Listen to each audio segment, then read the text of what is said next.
Welcome to Crown TV. Immerse yourself with a captivating audio from our stories. We provide an alternative way to read books in audio. We upload many audiobooks as possible, from bestsellers to timeless classic. Subscribe and stay tuned for new upload. Episode 101. Where is she? The previous night had been scary, and Melissa felt sore everywhere. She walked outside, hailed a taxi, and went straight to a popular private hospital in New York. After waiting for 10 minutes, she was called into the examination room by Dr. Steele, who was a man in his 50s with glasses and a wart on the side of his nose. "Miss Kennedy, your condition's quite serious, and you should have come here straight away," Dr. Steele said, frowning at her. "We'll have to watch for any signs of infection, but in the meantime, I'll send you for a CT scan." "Thank you, Dr. Steele, I understand," she said, smiling and not at all worried about what the doctor had said. She stared at him and asked, "Doctor, what do you think caused this?" He thought for a moment and said, "Maybe you were taking a bath or having a swim and you were accidentally scratched by something." She slowly shook her head. "No, that's not right. Guess again."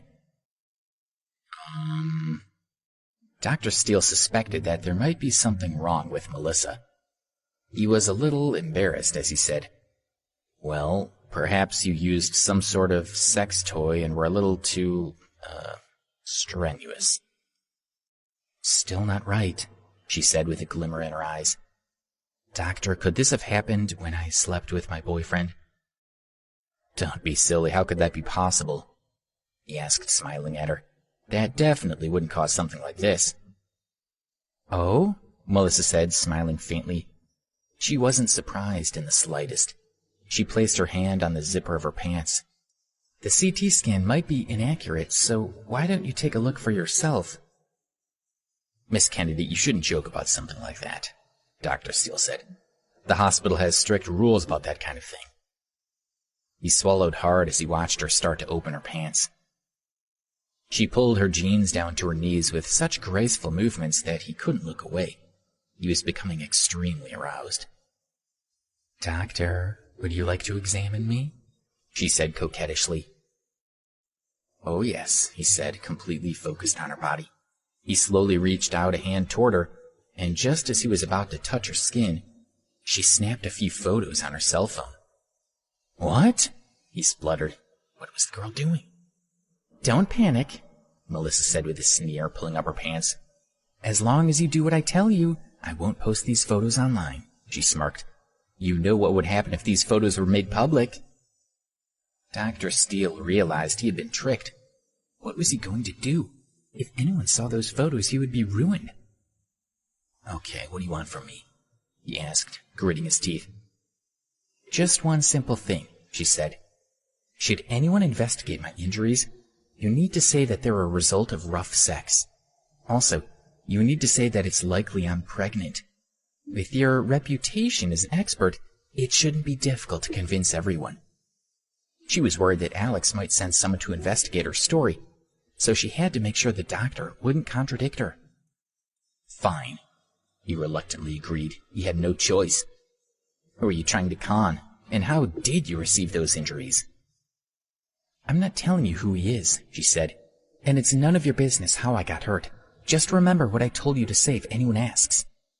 The fewer people who knew, the better. She didn't want to explain what had happened the previous night. Melissa had thrown Alex onto the bed and taken off their clothes, but she had forgotten one very important thing. The drug she had used to knock him out had left him unresponsive. It had been impossible for her to have sex with him, so she couldn't get pregnant. She had tried for half an hour, but then she had given up. Now she had to pretend that she had slept with Alex. Melissa was no longer a virgin. To make Alex think it had been her first time, she had taken a cucumber covered with small thorns and used it to produce some blood. To her relief, when Alex had seen the blood on the bedsheet, he seemed to believe that he had taken her virginity. Alex called Ken Stokes and instructed him to find Debbie as quickly as possible. When Sam Woodsworth received Ken's message, he sent people to search for Debbie while he stayed with Alex in the Azalea guest house. Sam looked at Alex's distressed expression, but he couldn't do anything to help, and that left him feeling uneasy and afraid. Alex sat on a stone tablet in the luxurious courtyard of the guest house. The place was beautiful with its blue and white tiles, but he barely noticed it. He leaned his arm on the table and said nothing. He sat there for hours. The trees stood tall and unmoving, and their leaves rustled in the breeze. He wasn't in the right state of mind to appreciate his surroundings, and his mood grew steadily heavier. He clenched his fist tighter and tighter. Around 6 p.m., the sky began to darken. Black clouds covered the sky, and not a hint of blue remained. A few muffled rumbles of thunder could be heard in the distance. "Hurry, get inside!" Several voices urged from outside the courtyard, followed by many hurried footsteps. Alex raised his head and saw Ken approaching with a few young men, who were dragging a slightly familiar-looking man along with them. "What happened? Do you have news about Debbie?" Alex asked anxiously as he stood up. "We haven't found Miss Stonehill yet," Ken said, lowering his head. "But I've sent someone out to look for her, so we should find her soon." "Useless!" Alex exclaimed, snapping under the pressure. He cursed angrily at Ken. "Why are you here? Go away! Get out and keep searching until you find her! All of you, get out of here!" "Yes, sir," Ken answered. "But, Mr. Ambrose, I think you should speak to this man. His name is Lou, and he was the one who picked up Miss Stonehill at the airport. I didn't have time to interrogate him before I brought him here." Alex's gaze quickly turned to Lou with such hatred in his eyes that everyone trembled in fear. "You!" Alex recognized him. This was the man who had been about to molest Kelly at the gate of Preston University the day before. Things weren't looking good. He grabbed Lou's neck. "Speak," he ordered. "Where did you take Debbie?" "Sir, you're mistaken," Lou whined. "It wasn't me. I don't know what you're talking about." He was scared to death, and there were so many angry people there. How could he possibly remember what Melissa wanted him to say? "You're lying," Ken slapped him. "If you don't tell me the truth right now, I promise I will make you regret being born, and then I'll start on your family." Okay, I'll tell you the truth, I swear," Lou said nervously, intimidated by Ken. He quickly thought it through. With the state Alex was in, there was no doubt he would react violently if Lou told the truth, and then Lou would die. All he could do was follow Melissa's instructions and hope she would protect him. "Yes, I lied," he said carefully, keeping his head down. "When I arrived at the airport, I saw Debbie, and she was really pretty. Then I heard her call her boyfriend Alex, so I pretended I was his friend to trick her into getting into my car." Debbie had told Janice that one of Alex's friends was going to pick her up. But Alex didn't care about that. What he wanted to know was where Debbie was now and what Lou had done to her. The sound of more hurried footsteps came from outside the yard. One of Ken's men walked in carrying a pink suitcase. Behind him were 2 men who were escorting Lou's wife. Alex's eyes widened as he walked over and picked up the suitcase, recognizing it as Debbie's from the panda sticker on the side. "Mr. Ambrose, we found this in Lou's bedroom closet," one of the men said, "and his wife looked quite flustered, so we brought her here as well." "Tell me what happened," Alex demanded, glaring at Lou. "Where did you take her? Where is she now?" He opened the suitcase and took out a black book. There was a lock on the cover, but he applied a little pressure and popped it open. "I drove Debbie to the Pavilion Hotel," Lou said, trembling with fear. As Alex listened, he opened the book and discovered it was Debbie's diary. April 2nd. "I jumped into Ramsey Lake, and I thought I was going to die, but a boy had followed me there and saved me. Then we ate together, and it felt so good to have someone to share that with." April 13th. "I don't understand why Alex stole Mr. Morgan's money. I hate him, but I can't let him go. I have to leave school to work and pay off his debt. But as long as he's okay, it's much more important than me going to school." April 25th. "Harmony Island. I just found out that Alex didn't lie to me. His family's wealth is more than I could have ever imagined, and now I feel like I'm not worthy of him at all. I must try my best to be independent and not be a burden to him." Everything that had happened was recorded in the diary. Alex had thought that he had misunderstood Debbie, but seeing this, he was learning something new. In their relationship, she had never felt that she was good enough. "Silly girl, why would you think that?" he muttered, his heart aching. He skipped over many of the pages and went straight to the entry where she went to Chicago.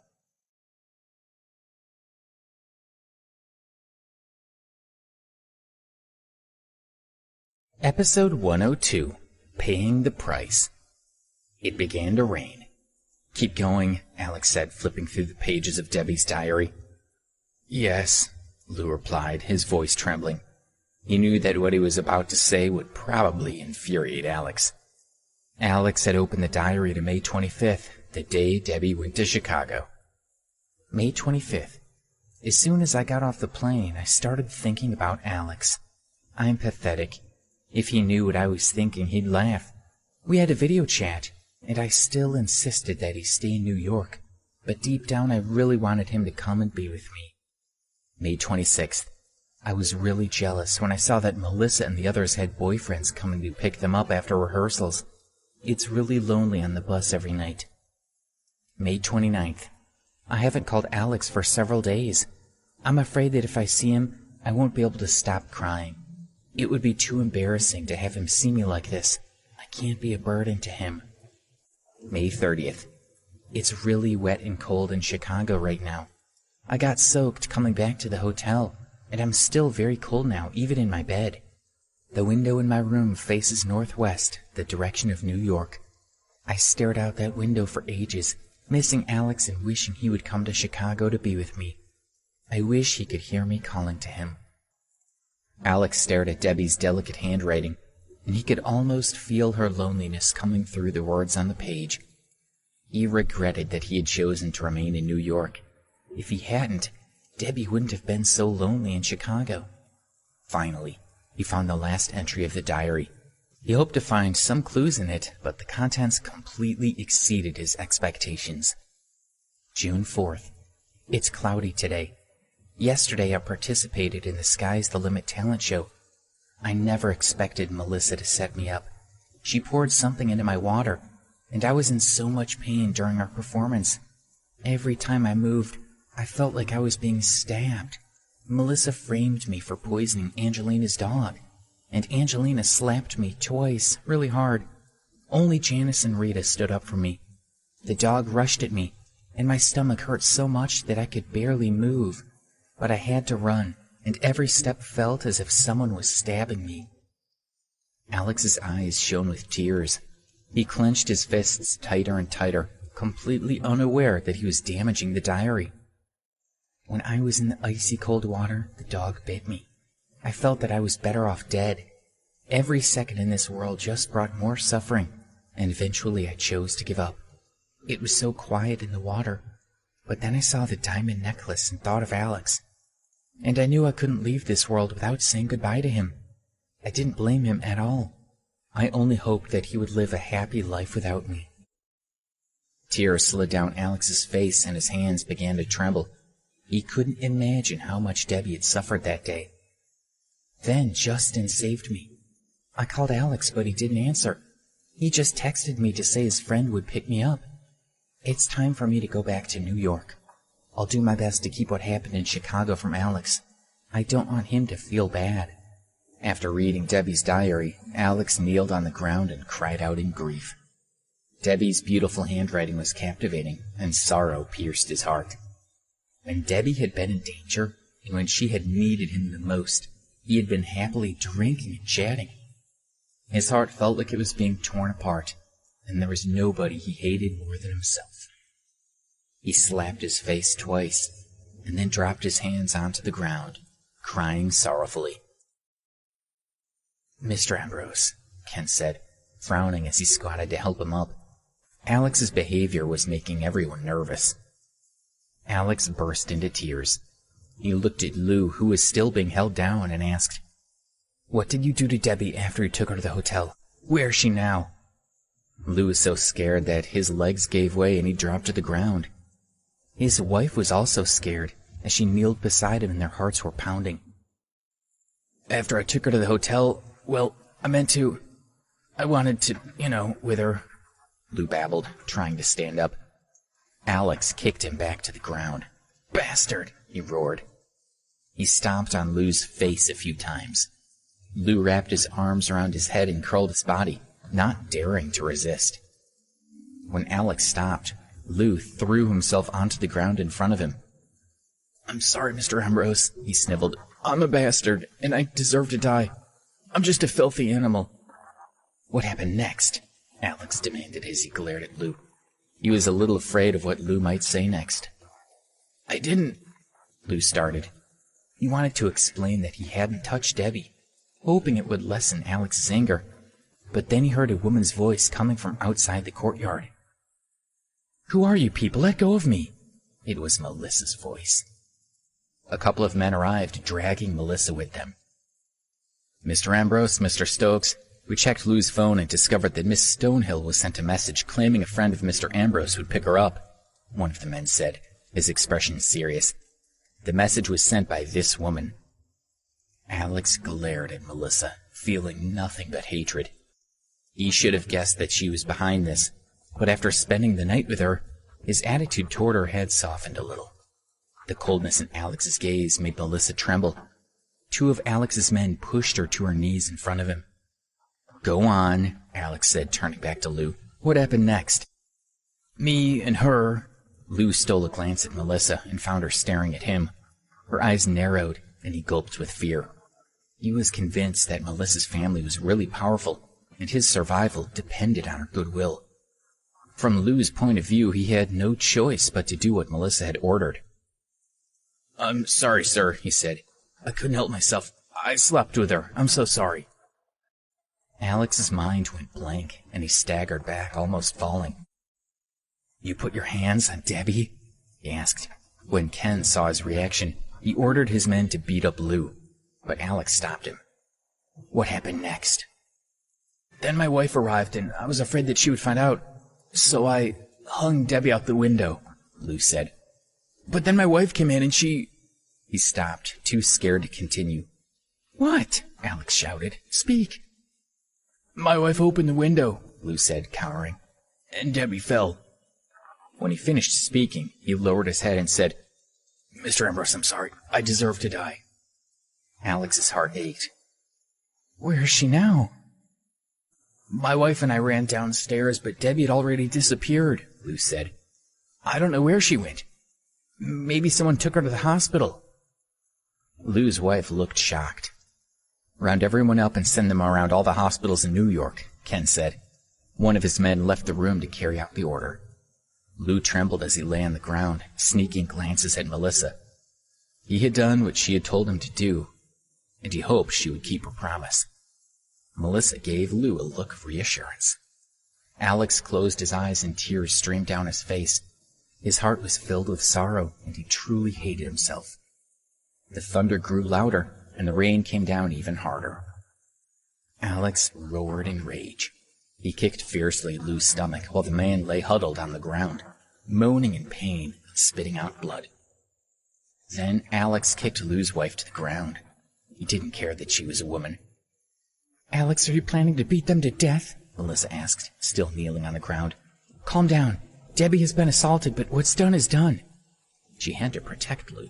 Otherwise, he might change his story and tell Alex the truth. If that happened, then all her efforts would be for nothing. "Shut up," Alex cursed angrily at her. "I was just telling the truth," she said. "Think about it. Debbie has already been ruined by another man. You're an important member of a powerful family. So could you really accept a woman who wasn't pure?"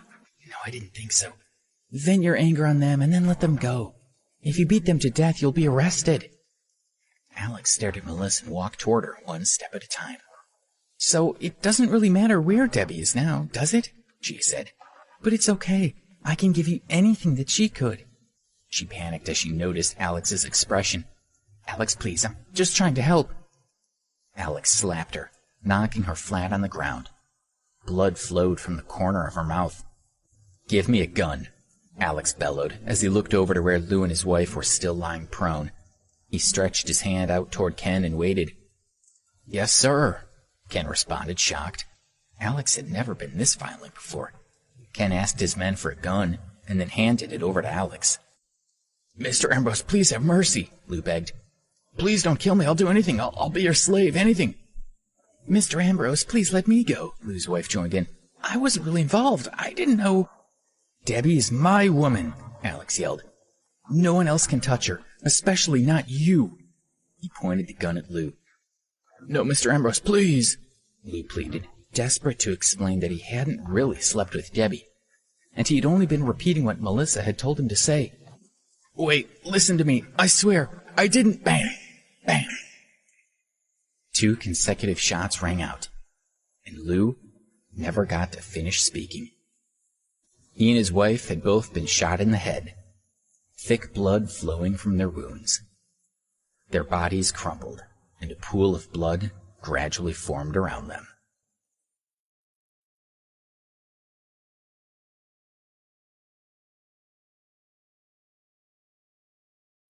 Episode 103, Waiting in the Rain.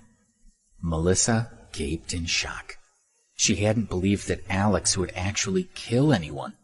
Even though he was much more important than people realized, killing people was an entirely different matter. She had no idea how powerful his family was. Killing 2 people was nothing to the Ambrose family. It was like simply squashing a couple of bugs. Melissa's heart thundered as she stared at Lou's body. His vacant eyes looked right back at her. The rumble of thunder grew stronger, and the sound of rain grew even louder. Alex turned and pointed the gun at Melissa. Lightning flashed, highlighting his face and making him appear especially menacing. She couldn't stop shaking. Alex, what are you going to do? She asked. She had already seen that he knew how to shoot. How could this have happened to Debbie unless you were involved? He asked, his finger tightening on the trigger. You can't kill me, she shouted. I'm your girlfriend. You can't touch me no matter what I've done. We spent the night in bed together, and now you're treating me like this? What kind of man are you? Huh. One of the men slapped her hard. Don't speak to Mr. Ambrose like that. Not unless you have a death wish. How dare you hit me? She screamed. I am Alex's woman, and I'm going to marry him. She stood up, took the hospital report from her bag, and threw it at Alex. Take a good look at this. I have internal damage, which is likely to get infected, and you did this to me. The doctor also said that there's a high chance of pregnancy. I might give you a son, and you're treating me like this? Don't you have a conscience? She walked toward him. Didn't you say you were going to kill me? Well, come on then, kill me. What else do I have to say? Just shoot me and let me die. What are you doing? Ken demanded, stopping her. Get back on your knees. He wouldn't allow Melissa to be so disrespectful to Alex. I never want to see you again, Alex told her, lowering the gun. Get lost. He had been with her, and now he wouldn't be able to bring himself to kill her. Mr. Ambrose? Ken said, a little confused. Even if Alex had slept with Melissa, it didn't make any difference. He had 100 ways to make sure Melissa aborted any child and keep her mouth shut. Get her out of here before I change my mind, Alex shouted at Melissa. She was terrified that he would go crazy and kill her, so she turned around and ran. But it seemed like he had listened to her, so she would come back and speak to him again after she had given him enough time to calm down. 5 minutes later, Ken received a call from one of his men. Mr. Ambrose, we haven't found any trace of Miss Stonehill in any hospital in New York, Ken reported. Check again, Alex said, his face ravaged with grief. And also check hospitals outside the city. I need you to dig deep and find Debbie for me. A man with a gloomy expression walked in and informed them that Lou had taken Debbie to the Pavilion Hotel, and Ken told him to investigate further. Mr. Ambrose, Mr. Stokes, we've checked the surveillance footage outside the Pavilion Hotel, one of the men reported. It appears that Miss Stonehill was taken away in a car. We're currently searching the city for it. In the meantime, this is the surveillance video. He held out his phone and showed Alex the footage in question. On the screen, Debbie fell from the 4th floor and hit her head. Then a car stopped next to her, and a man and a woman got out of it. They observed Debbie for a few seconds before lifting her into the car and driving away. Although the couple's faces were not particularly clear in the video, it should still be possible to identify them. Alex ordered his men to find them as soon as possible and bring Debbie back to him.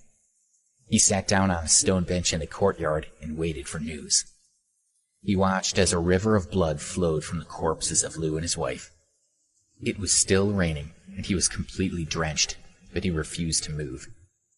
Debbie's fate was still unknown, and he didn't care about anything else. "Mr. Ambrose, you should get out of the rain," Sam said worriedly. "You'll get ill if you stay out here." Sam, Ken, and 6 of their men remained outside with Alex. "No," Alex said. "Mr. Woodsworth, Mr. Stokes, you can go back inside. But I'm going to wait here for Debbie." Rain ran down his face, but his expression was firm. He was confident that Debbie would return safely. "But—" Sam wanted to persuade Alex to move inside, but Ken stopped him, pulling Sam away. "Mr. Ambrose won't listen," Ken told him. "He doesn't care about anything except Miss Stonehill's return.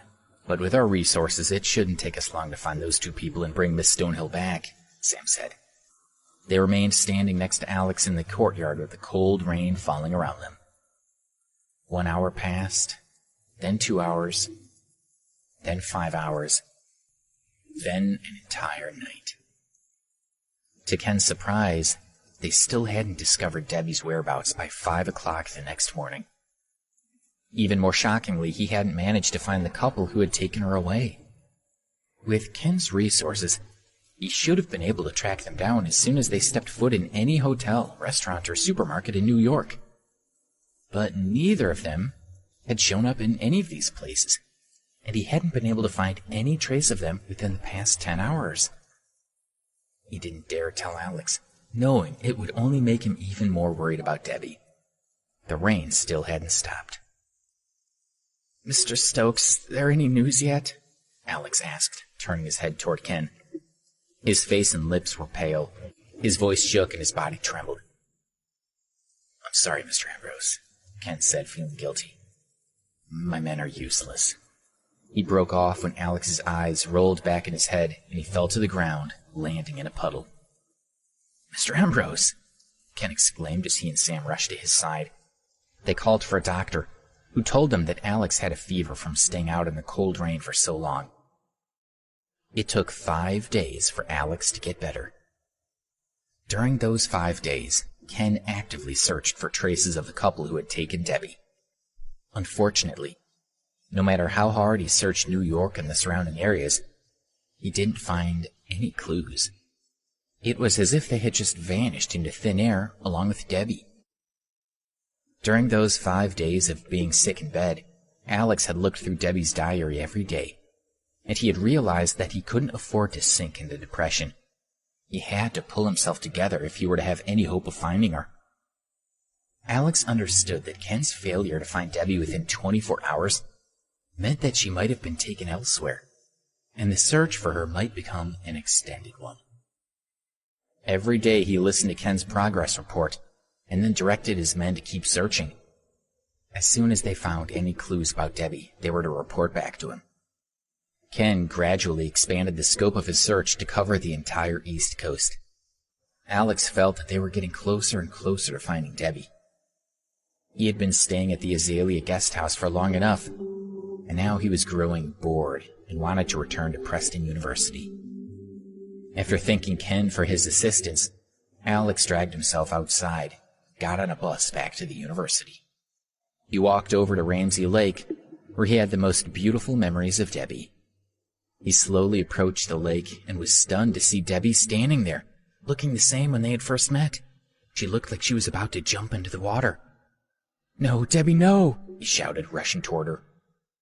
At the sound of his voice, she turned her head in surprise as he rushed toward her, knocking her to the ground before she could react. "Debbie, what are you doing?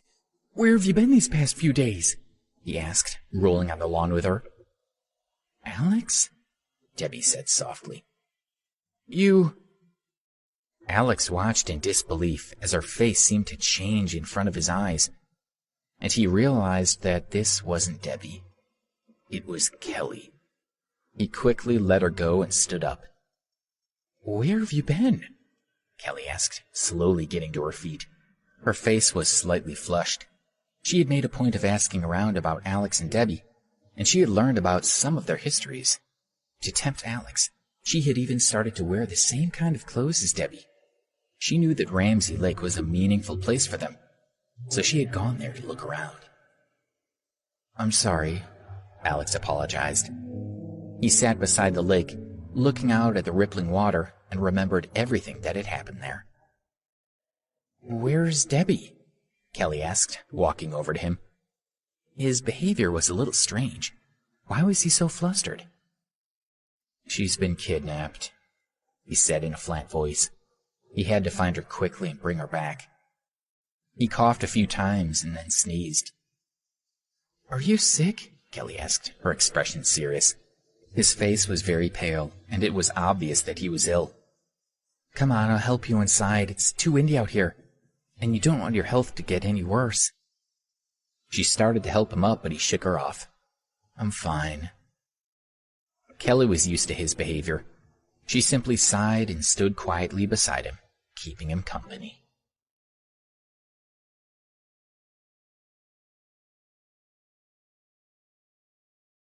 Episode 104, Will You Come With Me? Kelly stood beside Alex at Ramsey Lake for 2 hours. The wind was fierce, and Alex coughed and sneezed frequently. She was really worried about him, but all she could do was stand beside him, so he wasn't alone. Alex's deep feelings for Debbie frustrated Kelly, and for the first time she doubted herself. Would she be able to steal him away from her? "It's noon," she said, squatting down beside him. "Why don't we go and get some lunch?"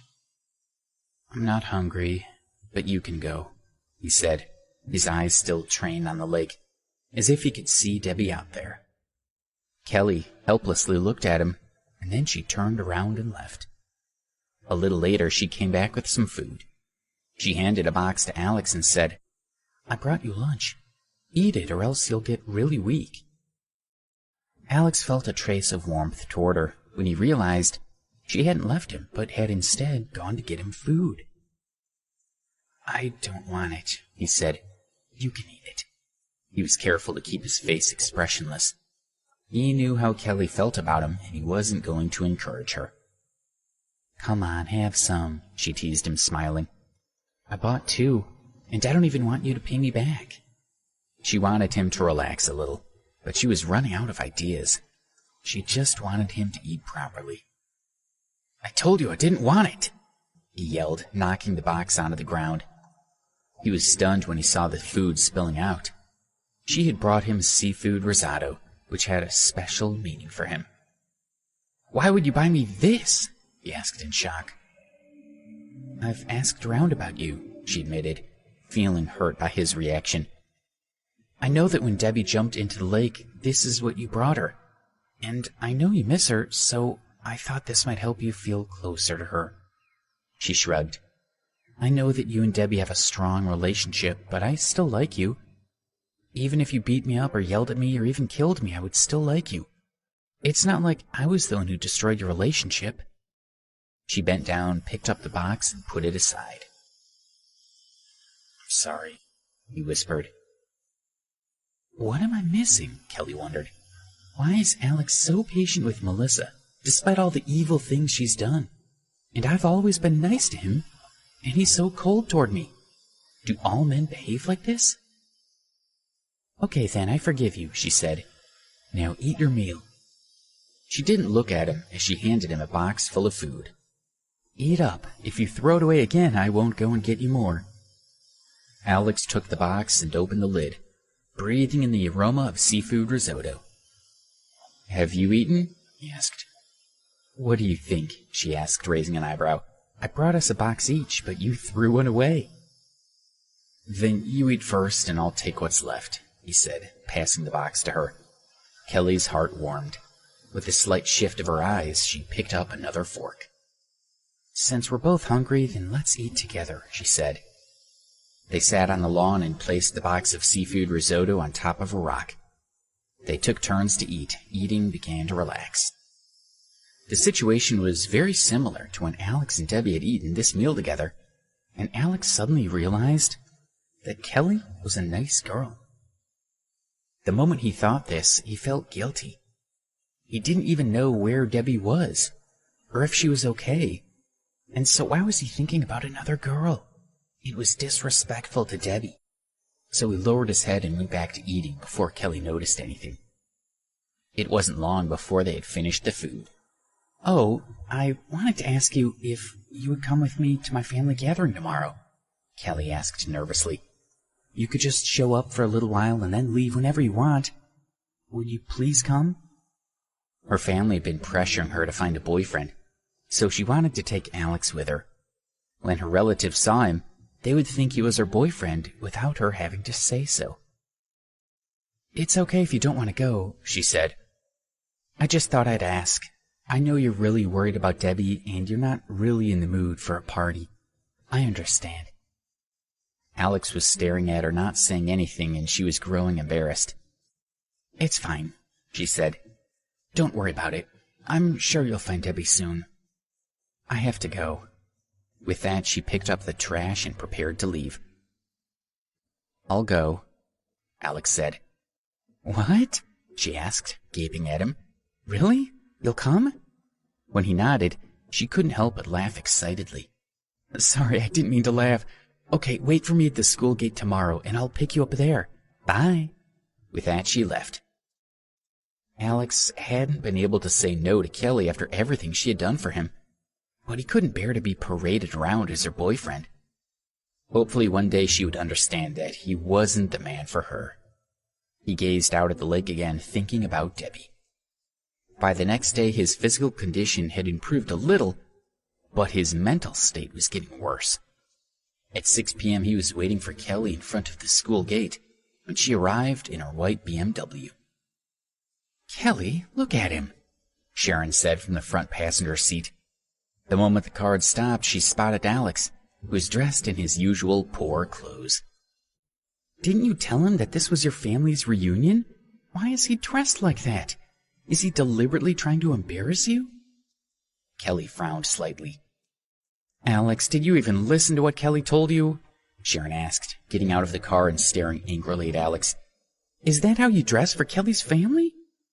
She noticed that not only was he poorly dressed, but his face was pale and his eyes watery. She stared speechlessly at him and then looked at Kelly and said, Are you really going to bring him to your family's gathering looking like that? Kelly glared at Sharon. She stepped out of the car and walked over to Alex, looking worried. She asked softly, How are you? Maybe you should stay here and rest. I'm not that bad, he said, smiling lightly, but his facial expression told a different story.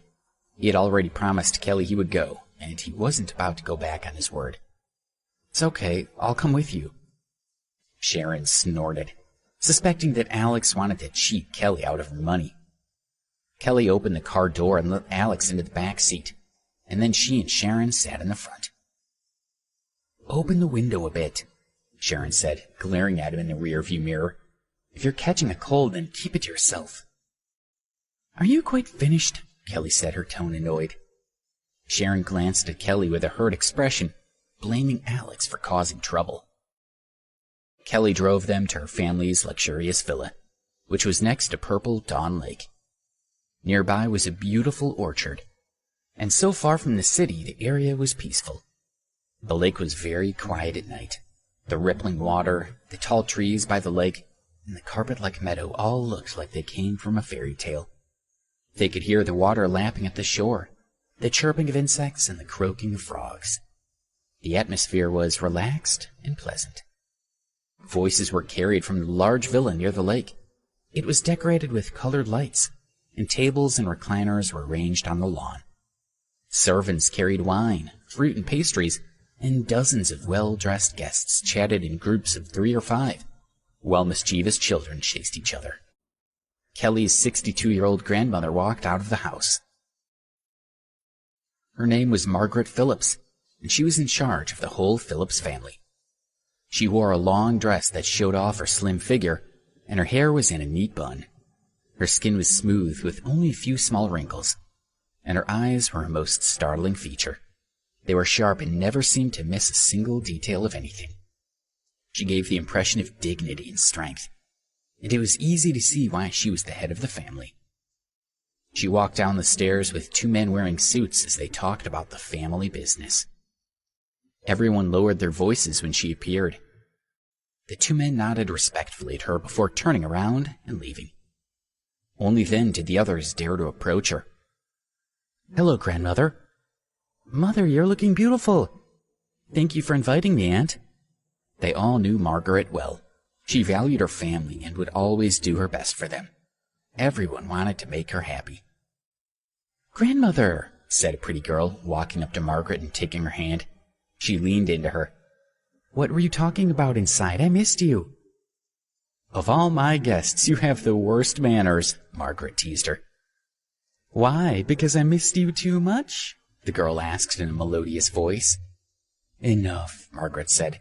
Stop playing games. Where's your brother Simon? The girl was Simon's sister, Yvonne. Simon and Yvonne's mother, Elizabeth, stood to the side.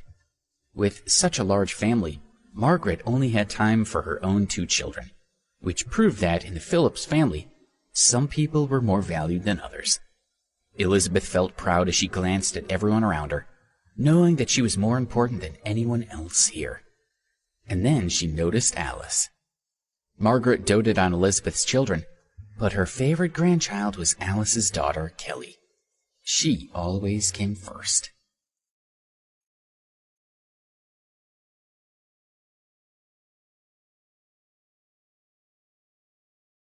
Episode 105, Meeting the Family. How should I know where your worthless grandson is? Yvonne joked with Margaret. She knew that her grandmother didn't love Simon as much as their cousin Kelly, who had been successful in the family business. No one dared to make fun of her.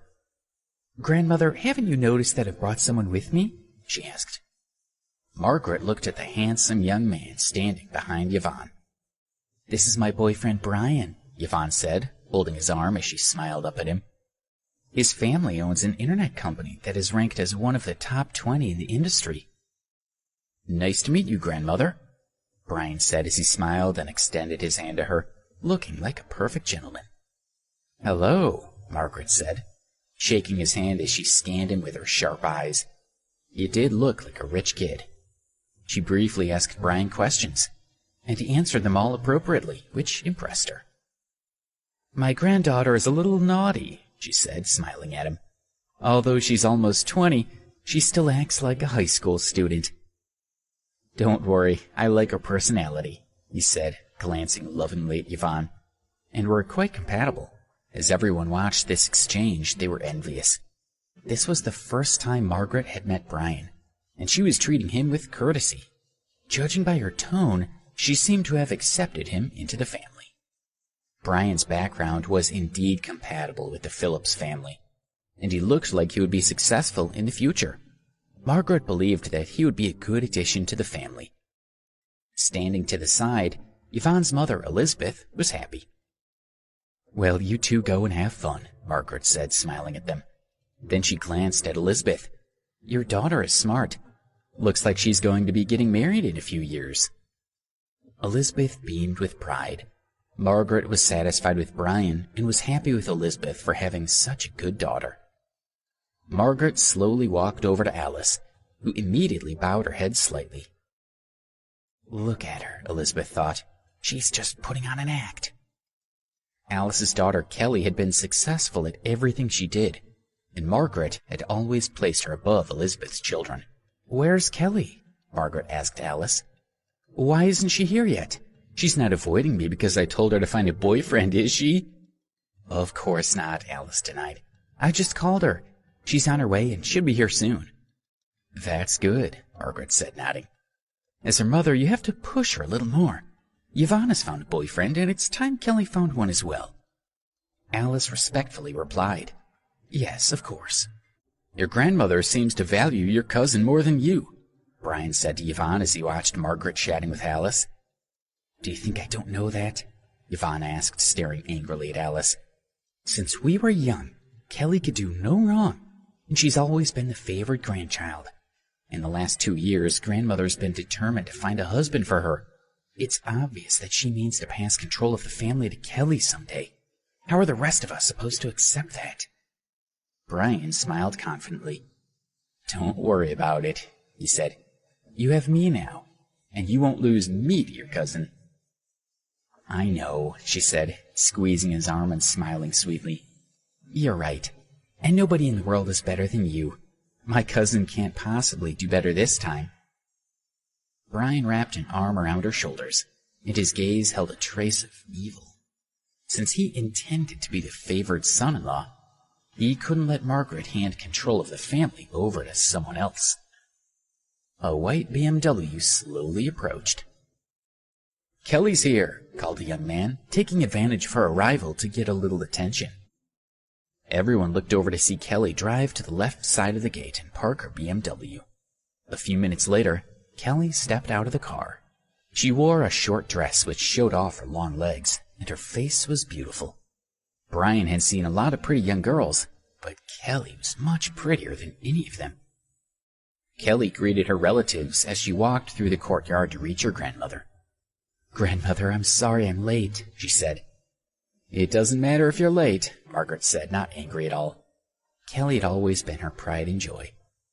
"Although for a moment there I was worried that you were avoiding me, so I couldn't urge you to find a boyfriend." "Oh, grandmother, I wouldn't do that," Kelly said with a faint smile. "Hello, Mrs. Phillips," Sharon said. "Kelly invited me. I hope that's okay." She and Kelly had been classmates since kindergarten, and they were very close, so Kelly often brought her to family gatherings. Margaret spoke to Sharon for a while, and then she noticed a young man standing behind Kelly. Everyone was staring at him, sizing him up, and trying to guess his identity. This boy was dressed very plainly, like a poor country boy. Why had Kelly brought him to the party? He wasn't her boyfriend. They were clearly from two different worlds. "Kelly, who is this?" Margaret asked. "Oh," Kelly said, moving to stand next to Alex. She wanted to introduce him as a friend, but Sharon spoke first. "This is Alex," Sharon explained. "He's just a poor student at Preston University. He normally lives quite frugally and rarely eats in restaurants. Kelly said she wanted to bring him here to let him see what he's been missing." She was afraid Kelly would tell Margaret that Alex was her boyfriend. "So that's how it is," Margaret nodded approvingly. Everyone nodded in understanding as they whispered to each other. "Just by looking at his clothes, you can tell that he's poor," someone said. "It'll be a good experience for him to see our family gathering." "Kelly's too kind," someone else said. "She's already doing a good deed aiding him at school. Bringing him to a family gathering is going a bit too far. Maybe we should give him some money and send him to have a good meal in a restaurant." "I hope he works hard and gets a good job after graduating. Too many people in society get financial aid and just squander it." "I hope he isn't like that," said a third person.